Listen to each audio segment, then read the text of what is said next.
Hey everyone, welcome back to Corporate Decoder, the place where we decode the secrets hidden within company filings. And today we've got a spicy one that looks like it is all about shifting prices and deals.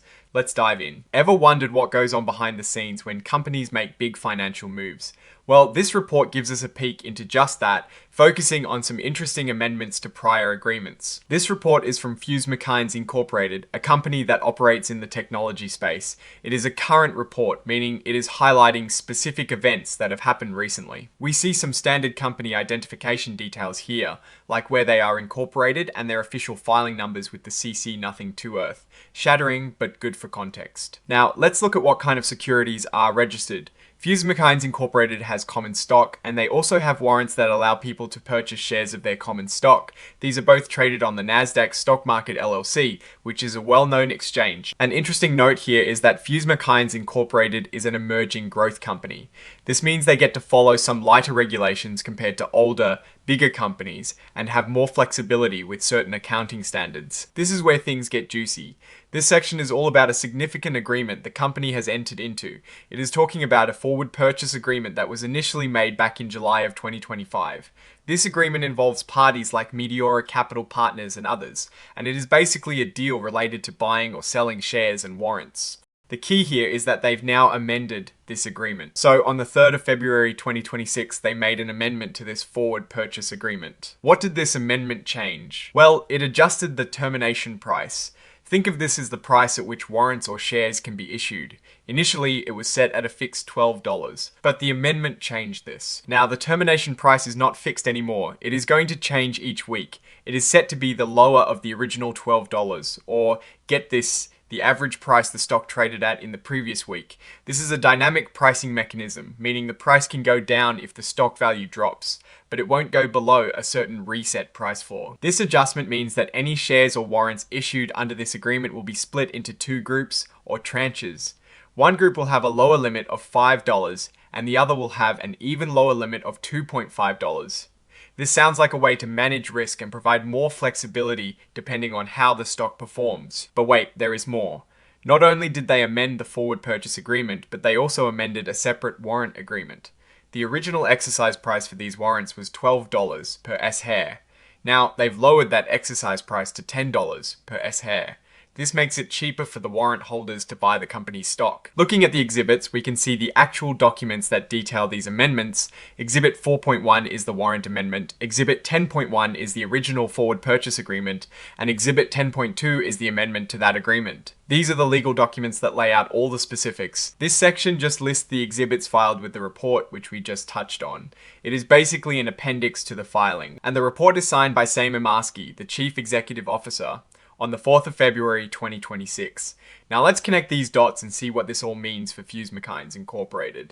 The company is essentially renegotiating the terms of a deal related to its stock and warrants, particularly with entities like Meteora Capital Partners. By adjusting the termination price to be more dynamic, tied to the stock's trading volume and previous week's price, they are making it more responsive to market conditions. This could be a good thing if the stock price goes up, as the purchase price will be capped. However, if the stock price falls, the price for these warrants and shares will also fall. But with those set floors of $5 and $2.5 putting a limit on how low it can go, this suggests a strategy to secure funding or manage outstanding obligations in a fluctuating market. The reduction in the exercise price for the outstanding warrants from $12 to $10 makes them more attractive. For the holders of these warrants, it is now cheaper to convert them into actual shares.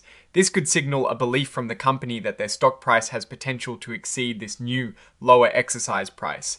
It's a move that could encourage the exercise of these warrants, potentially bringing in more capital for the company, or simply settling a debt with more favorable terms. However, we need to consider the broader picture. Why would they need to amend these agreements? It might indicate that the original terms were proving difficult to meet or were no longer favorable given market changes. The introduction of a reset price floor is a crucial element. It protects the company from having to issue shares or warrants at absurdly low prices if the stock were to plummet. Conversely, for the investors, these floors also represent a risk, as their potential upside is capped in certain scenarios, as an emerging growth company, Fusemachines Inc, has a lot of flexibility, But these kinds of financial engineering moves with warrants and forward purchase agreements often signal a company that is actively managing its capital structure. They might be trying to secure funding for growth, manage existing debt, or provide incentives for investors. The key takeaway here is that the company is being proactive in adapting its financial agreements to potentially volatile market conditions. Looking ahead, the success of these amended agreements will heavily depend on the future performance of Fusemachines Incorporated's stock price. If the stock rebounds and stays above the revised exercise prices and termination floors, these moves could prove to be very strategic. If the stock continues to struggle, these amendments might be seen as a necessary fallback to manage liabilities. Overall, Fusemachines Incorporated seems to be navigating a complex financial landscape with these amendments. The core story is about adapting pricing mechanisms to market realities and making warrants more attractive, all while maintaining downside protection through price floors. It's a delicate balancing act aimed at managing capital and investor relations. Alright, that is our breakdown of this Fusemachines Incorporated filing. What is your take on these price adjustments and warrant changes? Do you think they signal strength or weakness?